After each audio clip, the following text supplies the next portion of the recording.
Bonjour à tous.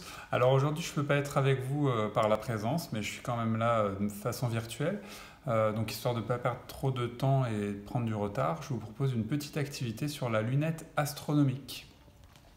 Alors je vous rappelle, les lunettes astronomiques, hein, il y a plein de modèles, ça permet d'observer des objets qui sont tellement éloignés que normalement ils seraient quasi invisibles à l'œil nu. Ça peut être par exemple des planètes, comme la planète Saturne. Ça peut être des détails sur la Lune, bref, des choses qui normalement ne seraient pas visibles parce que trop éloignées. Donc l'objectif de l'activité, c'est de comprendre quelle est l'action d'une lunette astronomique sur les rayons lumineux, et puis également de comprendre pourquoi il s'agit d'un système optique grossissant. Donc on va essayer de tracer la marche des rayons lumineux à travers la lunette astronomique et de comparer la situation où on observe l'objet directement à l'œil nu et où on l'observe au travers de la lunette astronomique. Donc déjà, petit rappel en 3 points. Premier point, pour les objets éloignés que l'on considère être à l'infini, petit rappel, je vous rappelle qu'un objet étendu est constitué d'une infinité de points. Je m'intéresse à l'un de ces points lumineux qui diffusent de la lumière dans toutes les directions. Mais vous voyez que depuis la Terre, si on observe via une lentille la planète Saturne, eh bien, les rayons semblent être quasiment parallèles. C'est un point très important.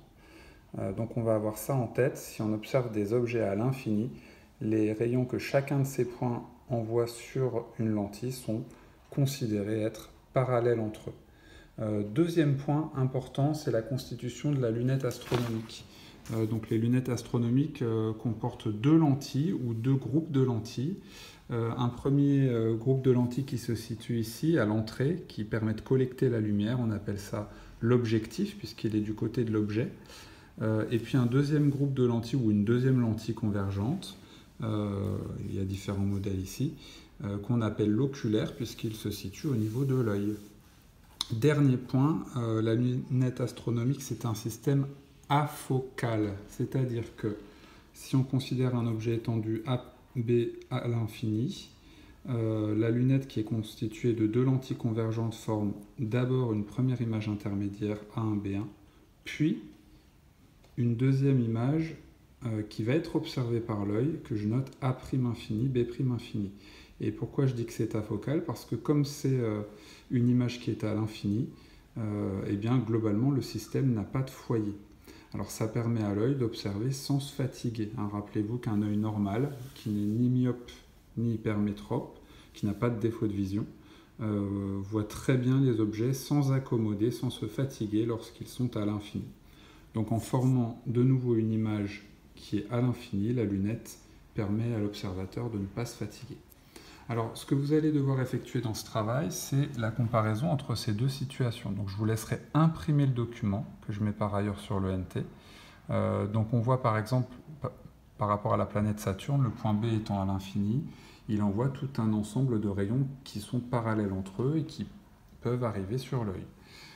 Vous voyez que cette planète Saturne, elle est vue depuis la Terre sous un angle alpha, c'est-à-dire que le point B qui était à l'extrémité supérieure et le point A qui est à l'extrémité inférieure envoie des rayons qui sont inclinés l'un par rapport à l'autre d'un angle alpha. Ça va être important. Vous voyez, quand je compare avec la situation sur la lunette, arrivée sur l'objectif que je note L1, on a, vu qu'on observe le même objet, on a le même angle alpha. Donc vous allez devoir tracer la marche des rayons au travers de la lunette astronomique. Rappelez-vous que l'objet B qui est à l'infini va former, la lentille L1 va former une image dans le plan focal image de L1. Donc vous devrez vraiment dessiner l'image A1B1, l'image intermédiaire. Et cette image-là sert d'objet pour la deuxième lentille, à savoir pour l'oculaire. Et donc vous devez tracer des rayons qui sont issus notamment du point B1 et qui vont être renvoyés à l'infini par la lentille.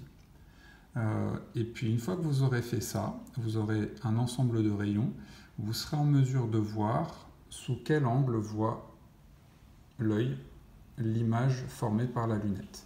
Donc cet angle, on le notera alpha'. Voilà, je vous remercie pour votre attention, je vous souhaite bon courage et on fait le point demain en classe entière. Au revoir!